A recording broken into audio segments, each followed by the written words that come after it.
Hello everyone, welcome to our channel Mathcool और मैं हूं कंचन मित्तल। हम लोग हमारे चैनल पर मैथ सब्जेक्ट से रिलेटेड स्पेशली ग्रेजुएशन लेवल की थ्योरी कराते हैं और उससे रिलेटेड कॉम्पिटिटिव एग्जाम्स में भी जो थ्योरी हेल्प करती है। तो अभी जो है मैं एब्स्ट्रैक्ट अलजेब्रा या फिर जिसे मॉडर्न अलजेब्रा भी बोलते हैं उसके बहुत ही ज़्यादा मोस्ट इंपॉर्टेंट टॉपिक पर हूँ। लास्ट लेक्चर में मैंने क्लास इक्वेशन शुरू करा था और क्लास इक्वेशन के लिए मैंने कि अगर आपको एक पर्टिकुलर क्लास इक्वेशन दी जाती है तो आप उसे कैसे देखते हैं कि क्या वो जो इक्वेशन एक दी गई है क्या वो एक क्लास इक्वेशन है या नहीं है। और अगर आप लोगों ने अभी तक हमारा चैनल सब्सक्राइब नहीं करा है और अगर आपको हमारे लेक्चर्स पसंद आता है तो आप प्लीज़ हमारी वीडियो को जाके लाइक करिए और हमारे चैनल को सब्सक्राइब करिए और आप अपने फ्रेंड्स लोगों के साथ भी शेयर कर सकते हैं ताकि उन लोगों को भी ये कॉन्सेप्ट अच्छे से समझ में आ जाए। तो मैं एक बार लास्ट लेक्चर में जो मैंने बताई थी क्लास इक्वेशन, उसमें मैंने 3 कंडीशन बताई थी। फॉर सपोज कि अगर ये ग्रुप का ऑर्डर है और ये बोल दिया कि ये पर्टिकुलर एक क्लास इक्वेशन है जिसमें 1 1 1 कितनी टाइम्स रिपीट हो रहा है, m टाइम्स, और ये लिखा हुआ है k1 k2 up to kr। ठीक है, ये अलग नंबर्स हैं। तो सबसे पहले मैंने बताया था कि जो ये m है, फॉर सपोज ये एक क्लास इक्वेशन है किसी ग्रुप की g, ये बोला हुआ है, तो जो m है should divides order of group. अगर मैं ऑर्डर ऑफ ग्रुप को क्या ले लूं, n ले लूं, इसका मतलब m शुड डिवाइड n। ये मेरी फर्स्ट इक्वेशन थी। वो क्यों? क्योंकि m जो होता है ना, ये जो 1 1 ये होती है, किसकी होती है? Order of centre of g, ये होता है m। अच्छा, उसके बाद क्या हो जाएगा? ki's जो होती है ना, ये जो k1 k2 ki's, ये क्या कहते हैं कि there exists a element for suppose a in G such that कि अगर मैं उस एलिमेंट की क्लास की कार्डिनैलिटी देखूँ ना तो वो किसी ना किसी ki के इक्वल होगी। यानी कि for every ki there exist element ai such that अगर मैं उसकी क्लास की कार्डिनैलिटी देखूंगी उस पर्टिकुलर ai की तो वो किसके इक्वल होगी? ki के। अब मैंने फिर ये बताया था कि जो cardinality of class of ai's होती है ना, ki should divides also n। और थर्ड जो प्रॉपर्टी थी वो मैंने ये बताई थी कि अगर मैं n डिवाइडेड बाय ki कर दूं तो n डिवाइडेड बाय ki वो क्या होती है एक्चुअल में? Cardinality of ni, normaliser of ai। फिर मैंने बोला था कि अच्छा, जो n बाय ki होती है वो क्या होती है? Cardinality of n of ai। फिर मैंने बताया था कि नेक्स्ट थर्ड इक्वेशन क्या होनी चाहिए कि जो ये m है this should divides n by ki for every i, जो कि 1 से r के बीच में। तो 3 ये बताई थी। अब मैंने ये एग्जांपल भी लिया था। फिर अब हम देखते हैं कि क्या हम इन प्रॉपर्टीज का यूज करके कुछ क्लास इक्वेशन के बारे में बता सकते हैं कि नहीं बता सकते। The following is not a class equation of a group. तो ये हमें कुछ इक्वेशंस दे रखे हैं, हमसे पूछा है कि क्या ये किसी ग्रुप की क्लास इक्वेशंस हो सकती हैं कि नहीं हो सकती। अच्छा, अब फर्स्ट से शुरू करो। देखो फर्स्ट में क्या कर रहे हैं? 10 is equals to 1 1 1 plus 4 plus 5। अब देखो मैंने क्या बताया था कि ये जितने नंबर ऑफ वंस होते हैं वो क्या होता है? m। ठीक है, तो जो जितने नंबर ऑफ वंस है यहाँ पे m क्या है? 3। यानी कि ऑर्डर मतलब सेंटर में कितने एलिमेंट्स है इसके अकॉर्डिंग? 3। फिर मैंने बताया था कि जो फर्स्ट कंडीशन हमारी क्लास इक्वेशन को जो सेटिस्फाई करनी चाहिए थी वो क्या बोलती है कि 3 should divides order of group. लेकिन इसमें तो ये नहीं हो रहा। जो 3 है ये क्या है? 3 डिवाइड नहीं कर रहा, यानी कि ये तो एक क्लास इक्वेशन नहीं है। तो इसमें पूछा कि कौन कौन सा ट्रू है, तो यानी कि ये ट्रू है क्योंकि ये एक क्लास इक्वेशन नहीं है। अब ये हो गया। चलो अब इसकी बात करते हैं। देखो 8 में अब यहाँ पर जो m की वैल्यू है 2, अब 2 तो डिवाइड कर रही है 8 को, यानी कि इससे तो नहीं हो सकता। अब आते हैं 3 पे।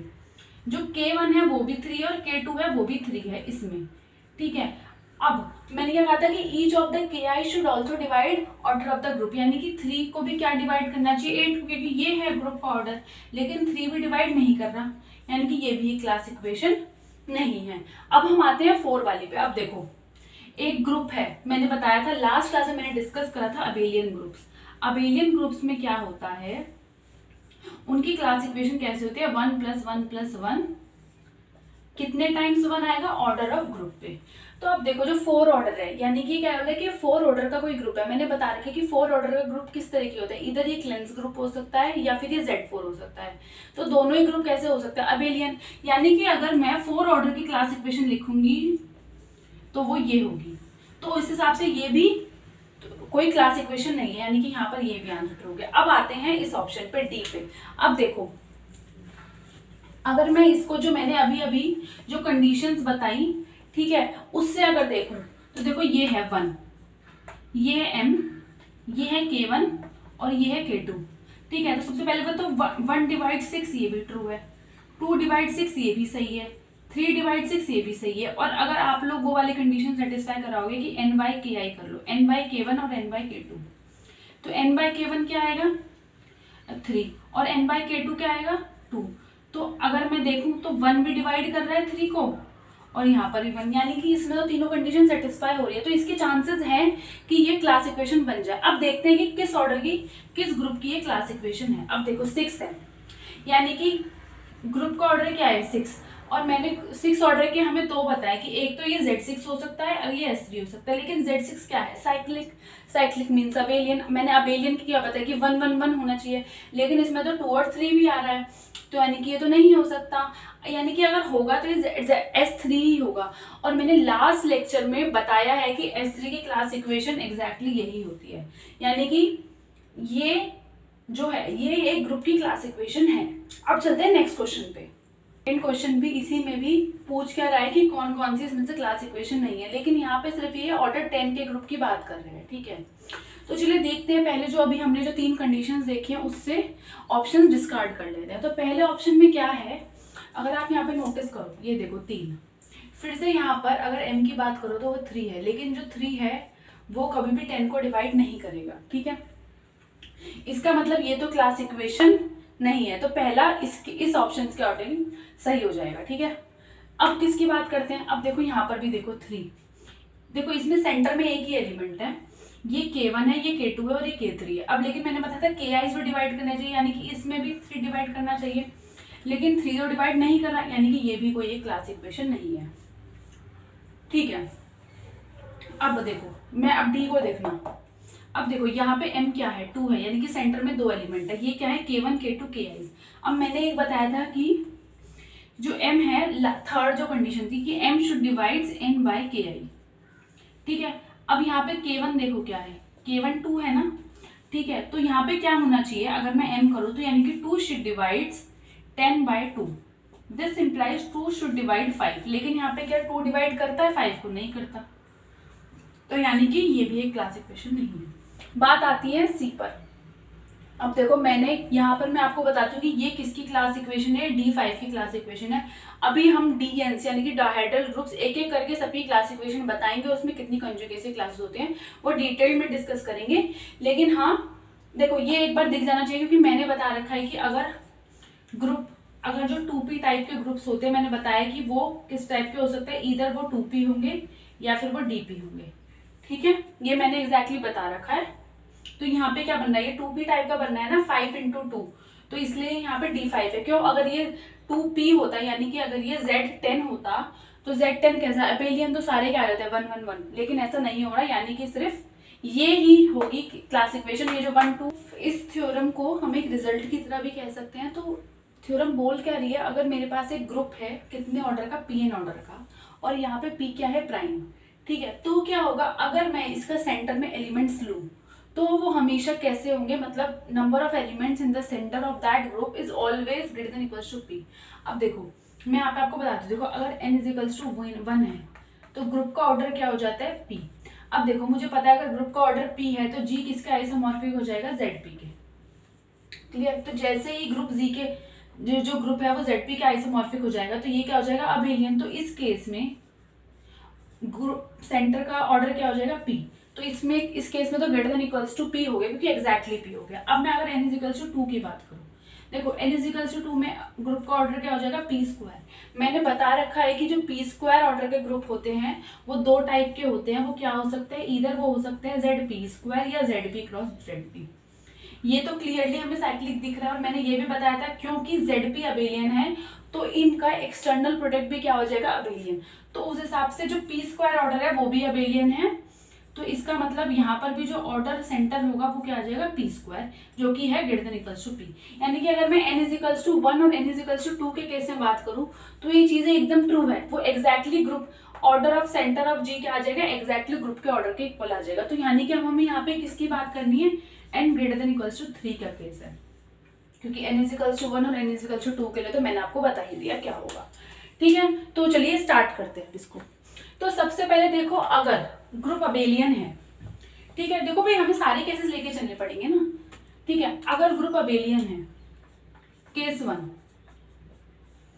If the group G is abelian, अगर अबेलियन है तब तो क्या होगा, जो सेंटर है ग्रुप का सेंटर वो एग्जैक्टली किसके इक्वल हो जाएगा, सेंटर ऑफ द ग्रुप के, यानी कि ऑर्डर ऑफ Z क्या आ जाएगा, ZG Pn, यानी कि greater than equals to P।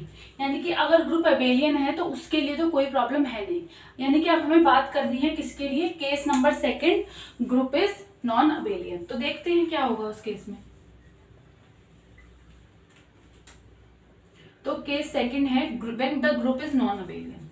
अब देखो नॉन अबेलियन है, इसका मतलब क्या होगा कि ZG जो है, ऑब्वियसली बात है कि इस ग्रुप के इक्वल नहीं है, यानी कि ये क्या हो गया, यानी कि ZG इज अ प्रॉपर सब ग्रुप ऑफ G। देखो दोनों कम्यूट नहीं कर रहे, मतलब अगर देखो फॉर सपोज कि अगर ये इसके इक्वल होता, ठीक है, तब तो सारे एलिमेंट्स आ जाते ना। अगर ये इसके इक्वल नहीं है तो यानी कि कोई ना कोई एलिमेंट्स तो क्या कर रहे हैं, कम्यूटेटिविटी सेटिस्फाई नहीं कर रहे। तो मैंने वो 2 एलिमेंट्स क्या ले लिए, A और T। ऐसे A एक ऐसा एलिमेंट मिल गया जिसके करस्पॉन्डिंग एक T मिल रहा है जो कि दोनों कम्यूट नहीं कर रहे। अब ये कम्यूट नहीं कर रहे। अच्छा, अब मैं अगर इसके नॉर्मलाइजर की बात करूं, नॉर्मलाइजर का मतलब होता है all those element in G such that AG is equals to GA। अब आपको क्लियरली समझ में आ रहा होगा जो T है वो कभी भी नॉर्मलाइजर से बिलोंग नहीं कर रहा। ठीक है, यानी कि जो नॉर्मलाइजर है वो भी कैसा आ गया, इज अ प्रॉपर सब ग्रुप ऑफ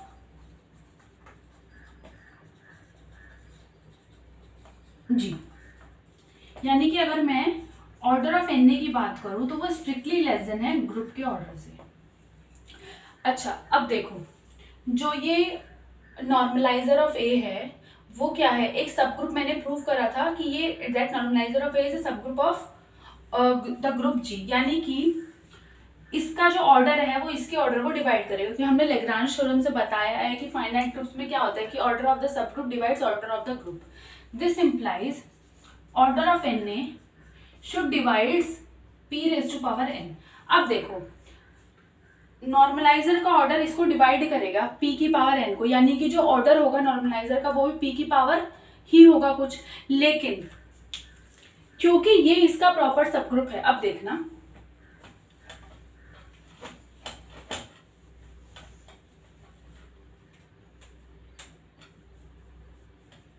यहाँ पे थोड़ा ध्यान देने वाली बात है। देखो तो यानी कि मैंने मान लिया कि इसका ऑर्डर क्या है, कुछ P की पावर m है। अब ये इसका प्रॉपर है, यानी कि एग्जैक्टली ये ग्रुप के ऑर्डर से छोटा है।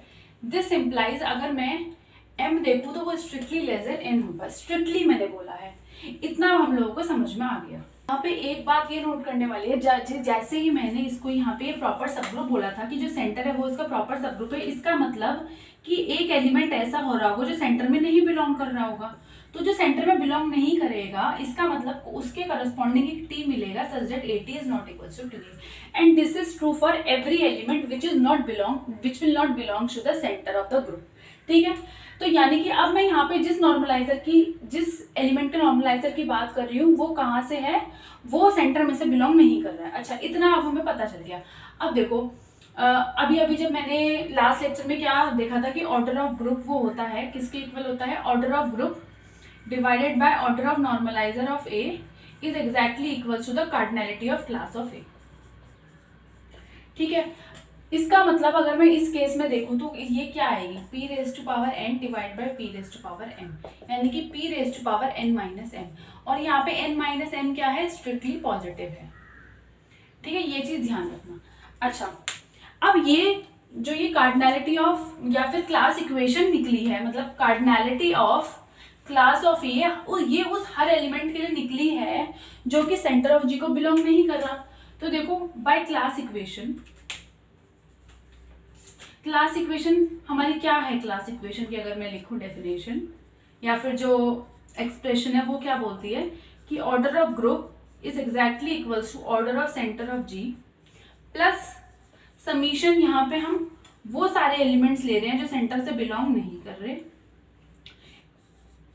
उनका क्लास कार्डिनैलिटी के क्लास का सम्स लेते हैं, ठीक है। अच्छा, अब मैंने ये बोला यहाँ पे ये जो ए है वो सेंटर से बिलोंग नहीं कर रहा था, तो हर वो एलिमेंट जो सेंटर से बिलोंग नहीं कर रहा उसकी जो क्लास की कार्डिनैलिटी है वो ये है, यानी कि it is some multiple of p. ये ध्यान रखना हो आप लोग, ठीक है। यहाँ पे क्या है, ग्रुप का ऑर्डर है p raised to power n, ये है ग्रुप ऑर्डर ऑफ ग्रुप। अच्छा, अब ये p raised to power n minus m है, यानी कि this is some multiple of, ऐसे लिख लो, सम मल्टीपल ऑफ p, यानी कि ये क्या हो गया, समीशन kp, यहाँ पे लिख लो ki, और यहाँ पे i जो है डिपेंड कर रहा है, i बिलोंग, कुछ भी लिख लो, ठीक है। तो यानी कि अगर आप यहाँ पे देखो, इस चीज को देखो, ये जो नंबर है, अच्छा अब देखो, अगर कोई चीज है, ये क्या है, मल्टीपल ऑफ p, अगर मैं इनका सम्स लूं तो वो भी क्या हो जाएगा, मल्टीपल ऑफ p। तो इसको मैं क्या लिख रही हूं, इस सम को मैं लिख रही हूं सम k इंटू p, ठीक है। k क्या है, कांस्टेंट नंबर है। तो यहां पर अगर मैं सेंटर के ऑर्डर की बात करूं तो वो आ जाएगा p raised to power n into k into p, ठीक है। यानी कि यहां से मैं p कॉमन ले सकती हूँ, तो क्या है, p raised to power n minus k। अच्छा, तो यहां से क्या पता चल रहा है कि जो सेंटर का ऑर्डर है वो किसका मल्टीपल है, p का। अगर वो भाई p का मल्टीपल है, इसका मतलब क्या होगा कि जो p है वो डिवाइड तो करेगा ना, ठीक है। p डिवाइड करने का क्या मतलब है, अगर वो उस नंबर को डिवाइड कर रहा है, this implies order of centre has to be greater than equals to p, hence proof हो गया हमारा। सिंपल था ना प्रूफ। हमने कैसे करा, हमने लिया कि अगर जो सेंटर ऑफ g है वो नहीं है इक्वल ग्रुप के, यानी कि अगर ग्रुप नॉन अबेलियन है तो कोई ना कोई एक एलिमेंट होगा a, तो उस एलिमेंट के करस्पॉन्डिंग मैंने बताया कि उसकी जो कार्डिनैलिटी होगी ना क्लास की, वो it is some multiple of p। फिर मैंने क्लास इक्वेशन की डेफिनेशन लगाई और उससे मैं पहुंच गई कि that order of the centre of group is actually some multiple of p। अच्छा, ये थ्योरम अब आप लोगों ने देख ली। देखो, एक बार प्रूफ समझना जरूरी है, जरूरी नहीं है कि जब आप एग्जाम्स के लिए प्रिपेयर करो तब आप लोगों को इसको प्रूफ पढ़ने की कोई जरूरत नहीं। अभी के लिए अंडरस्टैंडिंग हो जाएगी, एज अ कॉन्सेप्ट अभी से याद रखो, ठीक है, और आगे बस इसके लिए क्वेश्चन लगाओ। अब मैं आती हूँ कि कॉन्जुगेसी क्लासेस ऑफ p क्यूब क्या होगी, ठीक है। बात करते हैं क्लास इक्वेशन किसकी, फॉर सपोज p एक प्राइम है, ठीक है। तो अगर मैं ZP की क्लास इक्वेशन करूँ, अब देखो ZP क्या है, p एक प्राइम होता, तो मैंने ये तो सबसे पहले साइक्लिक है, तो इसकी क्लास इक्वेशन क्या हो जाएगी, 1 1 1 p टाइम्स। सिमिलरली अगर मैं ZP स्क्वायर की बात करूं, ये भी क्या है, अबेलियन है, यानी कि इसकी क्लास इक्वेशन क्या हो जाएगी, p स्क्वायर टाइम्स, ठीक है। लेकिन अब ZP क्यूब की बात करें, अब ये तो नॉन अबेलियन भी हो सकता है ना। अभी मैं थोड़ी देर में इसका एग्जांपल दूंगी एक, कि कोई ऐसा ग्रुप बताओ p ऑर्डर p क्यूब का जो नॉन अबेलियन हो। अब यानी कि मुझे इसकी क्लास इक्वेशन की बात करनी है, लेकिन मुझे पता है, एक ऐसा ग्रुप जिसका ऑर्डर, ठीक है, तो ये जो ग्रुप है इसका ये नॉन अबेलियन भी हो सकता है, ठीक है। लेकिन हमें ये बताए कि अगर मैंने ऐसा ग्रुप लिया है तो जिसका सेंटर है वो हमेशा greater than equals to p आएगा, और हम इसी चीज का यूज करेंगे क्लास इक्वेशन निकालने के लिए। इसमें हम लोग क्या कंसिडर करते हैं, एक ग्रुप लेते हैं, वो क्या है, एक नॉन अबेलियन ग्रुप, और इसमें जो ग्रुप का ऑर्डर क्या है, p क्यूब, और यहाँ पे p अबेलियन है, p प्राइम है। तो अब हमें देखना है कि इस ग्रुप की क्लास इक्वेशन क्या हो सकती है, ठीक है। सबसे पहले देखो, मैंने यहाँ पे नॉन अबेलियन क्यों लिखा, अगर ये कोई भी ग्रुप, मैंने बताया था अगर ग्रुप अबेलियन है तो उसके लिए चीजें बहुत ट्रिवियल हो जाती है, इसलिए जब भी हम किन केसेस की बात करते हैं, नॉन अबेलियन ग्रुप्स की बात करते हैं। और इसको स्टार लगा लो, ये जो मैंने 3-4 पॉइंट्स लिखे हैं इनको माइंड में सेट कर लो। क्यों, क्योंकि इनमें से क्वेश्चन आता ही आता है, अभी नहीं आएगा, अगर आप किसी और कॉम्पिटिटिव एग्जाम्स की प्रिपरेशन कर रहे हैं तो उसमें आएगा, और ये बहुत इंपॉर्टेंट होता है। आपको क्या करना है, एक बार इसका प्रूफ देख लो कि प्रूफ की कैसे करते हैं, फिर आपके पास अगर कोई डिफरेंट क्वेश्चन भी आएगा तो आप उसको भी अटेम्प्ट कर पाओगे। लेकिन मैं कुछ एग्जांपल्स ऐसे करा रही हूँ जो बहुत ज़्यादा मोस्ट इंपॉर्टेंट है, और वो आए हुए एग्जांपल्स हैं, उनके चांसेस बनते हैं कि वो आगे भी आ सकते हैं। तो अगर कोई भी ग्रुप है नॉन अबेलियन ग्रुप जिसका ऑर्डर पी क्यूब है, तो उसमें अगर मैं सेंटर की बात करूँ तो सेंटर में एग्जैक्टली कितने एलिमेंट्स होंगे, पी। फिर बात होती है कि अगर मैंने कोई एलिमेंट लिया ए, अब देखो नॉन अबेलियन है तो ऐसे एलिमेंट्स एग्जिस्ट करेंगे जो सेंटर में से नहीं है, तो उसके हम नॉर्मलाइजर के एलिमेंट्स के बारे में क्या कह सकते हैं, तो उसके नॉर्मलाइजर में एलिमेंट्स होंगे पी स्क्वायर, और फिर हम डायरेक्टली कंसिक्वेंटली हम लोग बोल सकते हैं कि जो क्लास में कितने एलिमेंट्स होंगे, पी। फिर बात आती है क्लास इक्वेशन की, तो क्लास इक्वेशन होगी इसकी 1 + 1 + 1 p टाइम्स, ठीक है। ऑब्वियसली बात है p टाइम्स आएंगे क्योंकि ये क्या होती है, p is exactly equal to the order of centre of group, ठीक है। अब मैंने बताया कि कार्डिनैलिटी ऑफ क्लास क्या है, p p p p p, यानी कि और जो सारी आएंगी वो p p p आएंगी, और अगर हम इनको काउंट करें टोटल, अगर मुझे p क्यूब लाना है तो p कितनी बार आना चाहिए, p स्क्वायर माइनस 1 टाइम। इतना क्लियर है। तो हम लोगों को मेनली ये दो चीजें फर्स्ट और सेकंड पॉइंट प्रूव करना है। जैसे ही मैंने फर्स्ट और सेकंड कर दिया, मेरे पास मेरी क्लास इक्वेशन आ गई। और अब फिर बात है नंबर ऑफ कॉन्जुगेसी क्लासेस। देखो यहाँ से एक तो p स्क्वायर माइनस 1 हो गई, और यहाँ से हमें कितनी मिल गई, p मिल गई, तो कितनी हो गई, p square minus 1 plus p, that is exactly equal to p square plus p minus 1। तो अगर अब मैं एग्जाम्पल के थ्रू इन्हें बता देती हूँ कि इनको करना कैसे है। अभी मैं इनका प्रूफ बताऊंगी, पहले देखो एग्जाम्पल के थ्रू। फॉर सपोज आपको एक ग्रुप दे दिया, कितने ऑर्डर का, 125 ऑर्डर का, और बोला है वो नॉन अबेलियन है। अब आपसे बोला जाए कि उसकी क्लास इक्वेशन बताओ, या फिर मैं पूछूं कि उसके सेंटर में कितने एलिमेंट्स होंगे, तो ये क्या है, 5 का क्यूब। आपको ऊपर से देखते ही बताना चाहिए कि जो इसका सेंटर का जो ऑर्डर होगा वो 5 होगा।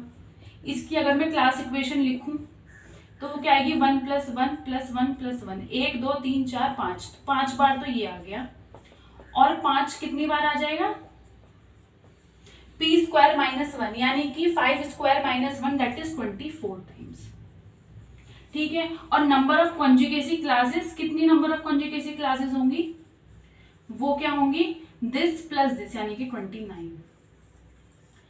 मेरे पास ये था, मैंने विदाउट कैलकुलेशन, मतलब अंदर ग्रुप के अंदर जाए भी ना, मैंने डायरेक्टली बता दिया। तो ये होता है पहले से चीजें प्रिपेयर करने की, ताकि जब एग्जाम्स में क्वेश्चन आए तो आप लोग पूरे क्वेश्चन को सॉल्व ना करें, जो डायरेक्टली आपके पास जो भी छोटे छोटे रिजल्ट्स है सबका यूज करके बस आप टिक करते चले।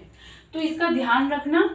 अब आते हैं इन सबके प्रूफ्स पे। तो हम प्रूफ करेंगे कि सेंटर में कितने एलिमेंट्स है, सिर्फ p एलिमेंट्स है। अभी देखो, सबसे पहली बात, इससे पहली थ्योरम में मेरे पास ऑलरेडी तो ये है ना कि इसके सेंटर में greater than equals to p element आएंगे, ठीक है। ये ध्यान रखो, एक पॉइंट ये ध्यान रखना। अच्छा, अब देखो जो g है not equals to centre of g, क्योंकि वो नॉन अबेलियन है। तो जैसे ही ये नॉन अबेलियन आया, जो zg है वो एक प्रॉपर सबग्रुप बन गया किसका, g का, यानी कि there exist a element which do not belongs to center of G such that TA is not equals to AT for some T in G। अभी जैसे मैंने बताया था वही एग्जैक्टली। तो मेरा कहने का ये मतलब है कि जैसे ही कोई एलिमेंट ऐसा होता है जो सेंटर में बिलोंग नहीं करता, तो ZG जो है वो किसका प्रॉपर सबग्रुप हो जाता है, नॉर्मलाइजर का, ठीक है। और नॉर्मलाइजर किसका प्रॉपर सबग्रुप हो जाता है, सेंटर का। ये ध्यान रखना, ये रिलेशन होता है। अगर मैं कहती हूं that ZG is a proper subgroup of the group, तो अगर ऐसे ही मैंने कहा तो एक एलिमेंट मुझे मिल जाएगा such that center of G is a proper subgroup of the normalizer and normalizer is a proper subgroup of the group G। अच्छा, अब देखो, अब मुझे बात करनी है सेंटर ऑफ ग्रुप पे।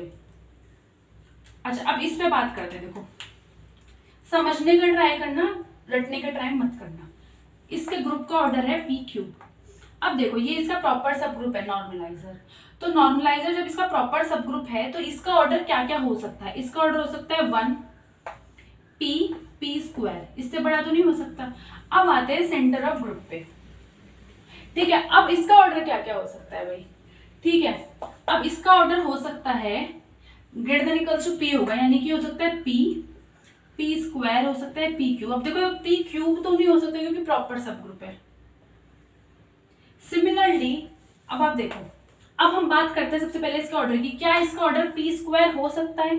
फॉर सपोज देखो, अगर सबसे पहले इफ सेंटर का जो ऑर्डर है वो पी स्क्वायर हो गया ना, दिस इंप्लाइज, देखो यार इसका ऑर्डर पी स्क्वायर है, ठीक है, इसका ऑर्डर पी क्यूब हो नहीं सकता, और दोनों जेड जी और जेड ए क्या है, यानी कि order of centre of G strictly less than है ऑर्डर ऑफ नॉर्मलाइजर, और इसका ऑर्डर पी क्यूब से छोटा है, और अगर मैंने इसका ऑर्डर पी स्क्वायर मान लिया, भाई इस बेचारे के पास तो कुछ बचा ही नहीं ना, यानी कि ये क्या है, कॉन्ट्रडिक्शन है, यानी कि सेंटर का जो ऑर्डर है वो कभी भी पी स्क्वायर नहीं हो सकता, तो पी स्क्वायर नहीं हो सकता, तो यानी कि चॉइस कौन सी बची, सिर्फ पी की। अब देखो इसका ऑर्डर पी हो गया, और नॉर्मलाइजर का जो ऑर्डर है वो पी से बड़ा है, यानी कि 1 और पी तो नहीं हो सकता, और नॉर्मलाइजर के ऑर्डर के पास चॉइस क्या बची, सिर्फ पी स्क्वायर होने की, यानी कि सिर्फ मैंने सेंटर के ऑर्डर से ही क्या क्लेम कर दिया कि नॉर्मलाइजर का जो ऑर्डर होगा वो क्या होगा, पी स्क्वायर। ये थोड़ा समझने की चीज है, इसको समझ लो, मैं तो कह रही हूँ कि एक बार रिवाइंड करके दोबारा से देख लो कि मैं यहाँ पे क्या बोल रही हूँ, क्योंकि यही चीजें एग्जैक्टली यूज होती हैं, ठीक है। तो this implies order of centre of G can be only p will be this, and order of normaliser will be p square, और हमें यही प्रूव करना था। अच्छा, ये इसका आ गया। अब बात करते हैं cardinality of class of A. Cardinality of class of A define कैसे होती है, order of group divide by order of the normaliser.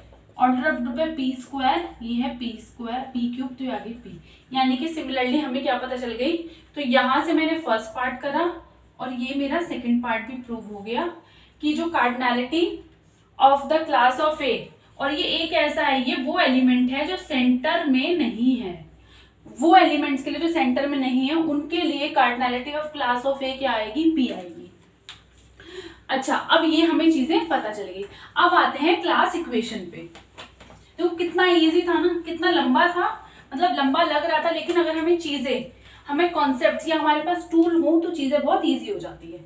अब देखो सेकंड भी हो गया, यानी कि कार्डिनलिटी ऑफ क्लास ऑफ ए क्या आ गई, पी, और ए कहां से नहीं है, सेंटर में से नहीं है। अब आते हैं क्लास इक्वेशन पे। क्लास इक्वेशन कैसे होती है, class equation order of G is equals to order of centre, क्या करते हैं 1 + 1 + 1 कितना होता है, ऑर्डर ऑफ सेंटर, यानी कि कितनी टाइम हो जाएगा, p times, plus k1 k2 और kr, ये क्या होती है, या फिर इसको ऐसे लिख लो, summation of cardinality of a where a do not belongs to centre of g, ठीक है। ये क्या है, पी क्यूब, ये कितना हो गया 1 + 1 p टाइम्स। अच्छा, अब देखो कार्डिनलिटी ऑफ क्लास ऑफ ए, यानी कि समीशन p कितनी टाइम्स, भाई ये देखो p + p होना है, ये हमें पता। अच्छा, कितनी टाइम्स होगा, अच्छा ये बताओ, इन सबका जो सम आना चाहिए, अगर मैं कहूँ कि ये k टाइम्स होगा, मुझे नहीं पता कितनी टाइम, मैंने k टाइम्स बोल दिया। अब मुझे पता है कि इन सबका सम करके क्या आना चाहिए, पी क्यूब। अगर मुझे इस k की वैल्यू निकालनी है, इनका सम क्या है, p, ये कितना है, kp। अच्छा, अब मैं यहाँ से डायरेक्टली नहीं निकाल सकती that p square is 1 + k, this implies k is equals to p square - 1, यानी कि ये k क्या हो गया एग्जैक्टली, कितने टाइम्स p आएगा, p स्क्वायर - 1 टाइम्स। और फिर अगर हमें नंबर ऑफ कॉन्जुगेसी क्लासेस करनी हो, नंबर ऑफ कॉन्जुगेसी क्लासेस, देखो हमें एक तो पता है सेंटर है, मतलब 1 जितने एलिमेंट्स होते हैं उतनी कॉन्जुगेसी क्लासेस, यानी कि सेंटर के हर एलिमेंट के करस्पॉन्डिंग एक कॉन्जुगेसी क्लासेस आती है, तो यानी कि p प्लस, अब देखो यहाँ पे p कितनी बार है, p से अगर एक p कंसिडर करूँ तो एक कॉन्जुगेसी क्लास आई, दूसरा p एक कॉन्जुगेसी क्लास आई, यानी कितने p आ रहे हैं, k क्या है, p स्क्वायर - 1, तो this is exactly I can write p square plus p - 1। So I hope कि ये वाला कॉन्सेप्ट क्लियर होगा। अब मैं नेक्स्ट दूसरा एक मोस्ट इंपॉर्टेंट ग्रुप, यानी कि ऑर्डर 2p, उसकी कॉन्जुगेसी क्लासेस डिस्कस करूंगी कि वो एग्जैक्टली क्या है। आप लोगों को 2p ऑर्डर की क्लास इक्वेशन बताने से पहले मैंने अभी बोला था कि अगर मैं कोई ऐसा ग्रुप कंसिडर करूं p q और मैं बोलूँगी कि वो नॉन अबेलियन है, तो उस ऐसे कोई एग्जाम्पल एग्जिस्ट करता है या नहीं करता है। देखो मैं आपको एग्जाम्पल दे रही हूँ, एक ग्रुप है 3x3 मैट्रिक्स है, उसमें कैसे है 1 0 0 1 0 1 A B C। अब देखो ये जो A B C है ना, ये बिलोंग कर रहा है Z3 में से, sorry A B C belong कर रहा है ZP में से, ठीक है। तो अब अगर आप देखोगे ना तो ये जो G है with respect to usual multiplication, matrix multiplication, ठीक है, usual matrix multiplication, this is making a group. अच्छा, अब मैं इसके ऑर्डर की बात करती हूँ, वो कैसे निकालेंगे देखो। अब देखो A के लिए कितनी चॉइसेस हैं, P चॉइसेस है। सिमिलरली C के लिए कितनी चॉइसेस हैं, P चॉइसेस हैं। और B के लिए कितनी चॉइसेस हैं, P चॉइसेस हैं। यानी कि A के लिए P चॉइस, B के लिए P चॉइस और C के लिए P चॉइस। यानी कि टोटल अगर हम देखें कितनी मैट्रिसेस बना सकते हैं, P क्यूब मैट्रिसेस। और आप इसको ये भी प्रूव कर सकते हो कि नॉन अबेलियन है। सबसे पहले देखो, अगर आप यूजुअली कोई मैट्रिक्स देखोगे, जो MNCs होती हैं वो नॉन अबेलियन होता है, ठीक है। Group of multiplication of elements n cross n, और या n क्रॉस n या स्क्वायर मैट्रिसेस जो होती हैं वो क्या होते हैं, नॉन अबेलियन। तो आप इसमें से ऐसा निकाल सकते हो दो एलिमेंट जो कि नॉन अबेलियन। तो यानी कि यहाँ पर एक हमें ग्रुप मिल गया P क्यूब ऑर्डर का, जो कि क्या है, नॉन अबेलियन। अब आप यहाँ पे P को Z3 ले लो, Z5 ले लो, Z7 ले लो, इस तरीके से आप डिफरेंट ऑर्डर की बना सकते हो। अब हम लोग बात करते हैं 2p ऑर्डर की क्लास इक्वेशन के बारे में। इसमें हम लोगों ने ग्रुप लिया, फिर से नॉन अबेलियन, उसका ऑर्डर है 2p और यहाँ पे p एक ऑर्डर प्राइम है। देखो सबसे पहले ये देख लो कि ऑर्डर प्राइम कहने का क्या मतलब है। देखो अगर मैं यहाँ पे p को, सबसे पहले इवन प्राइम कौन से होते हैं, इवन प्राइम सिर्फ एक होता है, वो क्या होता है 2, और सारे प्राइम्स क्या होते हैं, ऑड प्राइम्स। यानी कि जैसे मैं p ऑड प्राइम बोलूँ तो मैं अदर देन 2 की बात कर रही हूँ। तो अगर ऑड प्राइम है, अगर मैंने p को 2 ले लिया तो ये क्या हो गया 4। और हमें पता है कि अगर किसी भी ग्रुप का ऑर्डर 4 है तो वो अबेलियन होता है। इसलिए जैसे मैंने नॉन अबेलियन बोला, मुझे यहाँ पे, अगर मैं यहाँ पे नहीं भी लिखती हूँ ना कि ऑर्डर प्राइम, तब भी इसका यही मतलब है कि यहाँ पे ऑर्डर प्राइम ही आएगा। अच्छा, सबसे पहले इस ग्रुप के एग्जाम्पल देख लेते हैं क्या क्या होंगे। अगर मैं p को ले लूँ 3 तो क्या आ जाएगा 6 ऑर्डर के नॉन आइसोमॉर्फिक बताओ, यानी कि हम S3 की बात कर रहे हैं यहाँ पे। सिमिलरली अगर मैं p को 4 ले लूँ तो ये क्या हो जाएगा D4, तो ये भी क्या हो जाएगा नॉन अबेलियन। तो सिमिलरली ये सारे इसके एग्जांपल्स हो गए। अब आते हैं मेन रिजल्ट पे। तो इसमें ये बोल रहा है कि जो इसकी क्लास इक्वेशन होगी, अच्छा इसमें आप लोग एक पॉइंट, थर्ड पॉइंट ये और लिख लो कि order of centre of group क्या होगा, वो एग्जैक्टली 1 होगा, ठीक है। तो सबसे पहले मैं यही प्रूव करूंगी। तो सेंटर ऑफ जो ग्रुप है, ऑर्डर ऑफ सेंटर क्या आएगा, 1 आएगा। और उसमें किस किस टाइप की कंजुगेसी क्लासेस होंगी, एक p ऑर्डर की होंगी, सिर्फ एक होगी p ऑर्डर की कंजुगेसी क्लास, और सारी किस ऑर्डर की होंगी, 2 ऑर्डर की होंगी। और जो 2 ऑर्डर की होंगी वो कितनी होंगी, p-1/2। तो सिमिलरली इसको ऐड करके और इनको ऐड करके हमें क्या मिल गया, number of conjugacy classes which is exactly p+3/2। अभी जैसे मैंने आपको बताया था ना, जो मैंने p क्यूब के लिए किया था, मैं वही सेम स्ट्रैटेजी यूज करूंगी और जो केसेस मुझे डिस्कार्ड करने होंगे, ठीक है। चलिए करते हैं।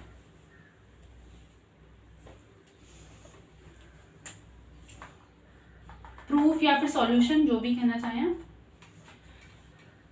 अच्छा, तो यानी कि ग्रुप का ऑर्डर है 2p और ग्रुप कैसा है, नॉन अबेलियन। तो अभी हमने डिस्कस करा था, अगर ग्रुप नॉन अबेलियन होता है यानी कि एक एलिमेंट एग्जिस्ट करेगा जो सेंटर में से नहीं होगा, और सच दैट वो क्या प्रॉपर्टी सेटिस्फाई करेगा कि जो सेंटर ऑफ ग्रुप है वो एक प्रॉपर सब ग्रुप है नॉर्मलाइजर ऑफ ए, और normaliser of A is a proper सब group of ji.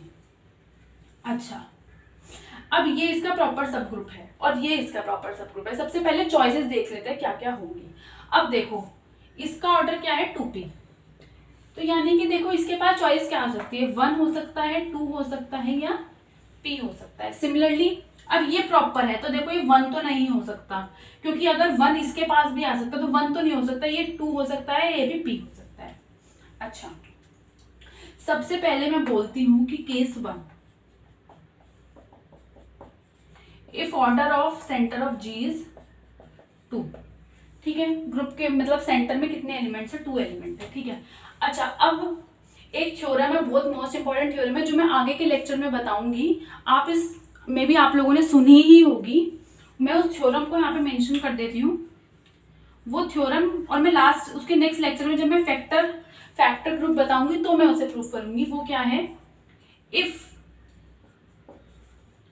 G by ZG। देखो यही प्रॉब्लम है कि ये आपको पता नहीं चल रहा होगा, तो ये फैक्टर ग्रुप या क्वेश्चन ग्रुप होता है G बाय ZG। तो G by ZG is cyclic, this implies G is abelian.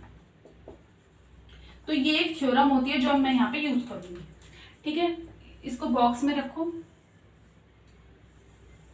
अब मैं इसको यूज कैसे करूंगी, देखो केस 1 क्या कह रहा है कि order of centre of G क्या है 2। तो अगर मैं order of G by ZG की बात करूं, यानी कि सेंटर ऑफ G, यानी ये क्या आएगा, order of G divided by order of centre of G। Order of G है 2p और हमने इस केस में कंसिडर किया है कि p, यानी कि ये, यानी कि G बाय ZG एक ऐसा ग्रुप है जिसका ऑर्डर क्या है p, यानी कि G बाय ZG को कैसा होना पड़ेगा, आइसोमॉर्फिक टू ZP, यानी कि साइक्लिक। और अभी हमने देखा कि अगर कोई भी ग्रुप साइक्लिक है तो वो अबेलियन हो जाएगा। तो यानी कि इस केस के अकॉर्डिंग तो ये होना चाहिए कि G बाय G साइड्स, मतलब जो G ग्रुप है वो अबेलियन होना चाहिए, लेकिन हमने तो अज्यूम ही कैसे किया है कि ग्रुप नॉन अबेलियन है। तो इससे हमारा क्या आ गया, कॉन्ट्रडिक्शन, यानी कि ये केस तो नहीं हो सकता। तो यानी कि यहाँ से मैं क्या हटा रही हूँ, 2 की चॉइस हटा रही हूँ। तो अब हम बात करेंगे केस सेकंड मेरा कौन सा होगा, जब मेरे ग्रुप का ऑर्डर क्या होगा, P होगा। देखो इसमें भी सेम ही केस है, जैसे मैंने केस सेकंड में मैंने जब सेंटर का जो ऑर्डर है वो P लिया, उससे क्या हो गया, G बाय ZG है।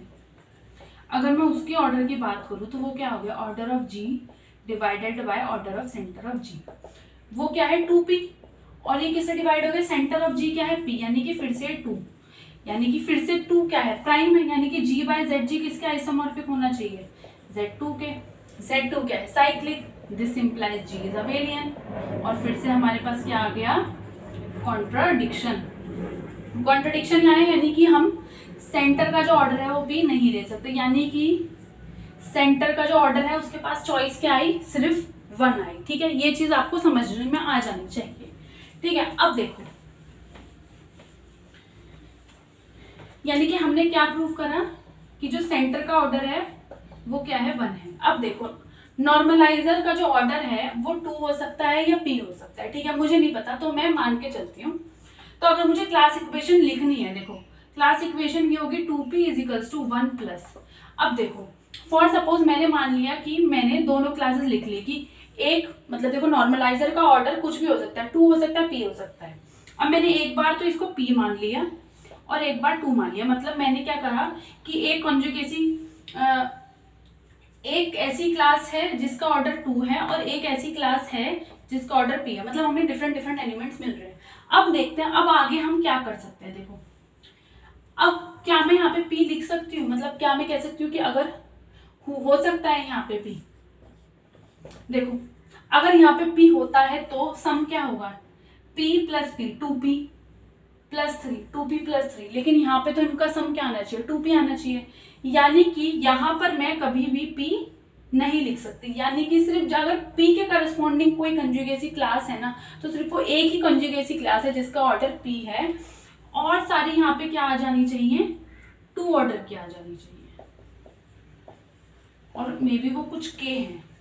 ठीक है, अब हमें इस k की वैल्यू निकालनी है। अब इनका सम क्या आना चाहिए, k, सॉरी p आना चाहिए। तो इनको अगर हम सम करेंगे तो ये क्या आ जाएगा, 2k। अब k की वैल्यू निकालो, क्या आएगी, 2p minus p minus 1 is equals to 2k। तो ये आ जाएगा 1/2, यानी कि ये कितनी बार रिपीट होगा, p माइनस 1/2 टाइम्स। और यही मेरी क्या आ गई, क्लास इक्वेशन।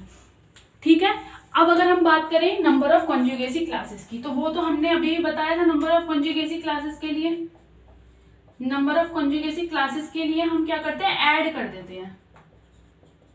देखो इसके करस्पॉन्डिंग 1 आ गई, इसके करस्पॉन्डिंग 1, और ये कितनी है, 2 2 2 कितनी टाइम्स है, p माइनस 1/2। अब इसको कर लो, ये क्या आ जाएगा, 4, तो आ जाएगा p प्लस 3/2। तो ये आ गई इसकी number of conjugacy classes. I hope कि ये चीज आपको समझ में आई होगी। लास्ट लेक्चर में मैंने बताया था कि अगर कोई भी ऑर्डर 8 होता है तो उसमें जो होता है कंजुगेसी क्लासेस सेम होती हैं, किसकी, Q8 की और D4 की, तो ये समहाउ उससे रिलेटेड है। तो इसमें आप लोग ध्यान रखना कि कैसे कैसे होगा। और नेक्स्ट लेक्चर में मैं किसकी डायहेड्रल ग्रुप्स की कंजुगेसी क्लासेस पूरी एक्सप्लेन करूंगी, ठीक है। अब आप देखो जो डायहेड्रल ग्रुप्स हैं उनके कुछ केसेस जैसे D5 हैं वो इससे कोइंसाइड कर गए, तो एक तरह से आप देखो कि मुझे D5 की कंजुगेसी क्लास पता है। सिमिलरली अगर मैं D7 की बात करूं तो मुझे उसकी कंजुगेसी क्लास पता है। D13 की, D11 की, जहां पर भी ये जो ग्रुप का ऑर्डर है वो इस टाइप का होगा वहां पर हमें डायहेड्रल ग्रुप्स में कंजुगेसी क्लासेस पता है। लेकिन हमें D4 है, D6 है, D8 है, इनके बारे में नहीं पता, तो वो हम लोग डिटेल्ड में नेक्स्ट क्लास से याद करेंगे। मैं आपको ये बात बताना चाह रही हूँ कि जितने भी मैंने आज ग्रुप्स कराए हैं जिनकी क्लास इक्वेशन डिस्कस करी है उनके प्रूफ्स को समझ के जो मेन पॉइंट्स हैं उनके नोट्स बना लो, ठीक है, और उन्हें अच्छे से याद करो। उनसे रिलेटेड सारे जो हैं last year previous year questions लो और उन्हें ट्राई करो, तब ये आपके माइंड में फिक्स हो जाएगा। अगर आप लोगों को हमारी वीडियो पसंद आई है, समझ में आई है, तो प्लीज हमारे चैनल को सब्सक्राइब कर दीजिए। नेक्स्ट क्लास में हम लोग डायहेड्रल ग्रुप पढ़ेंगे, तब तक आप लोग पढ़ते रहिए और रिवाइज करिए और लिख लिख के पढ़ना है। So thank you everyone and bye bye.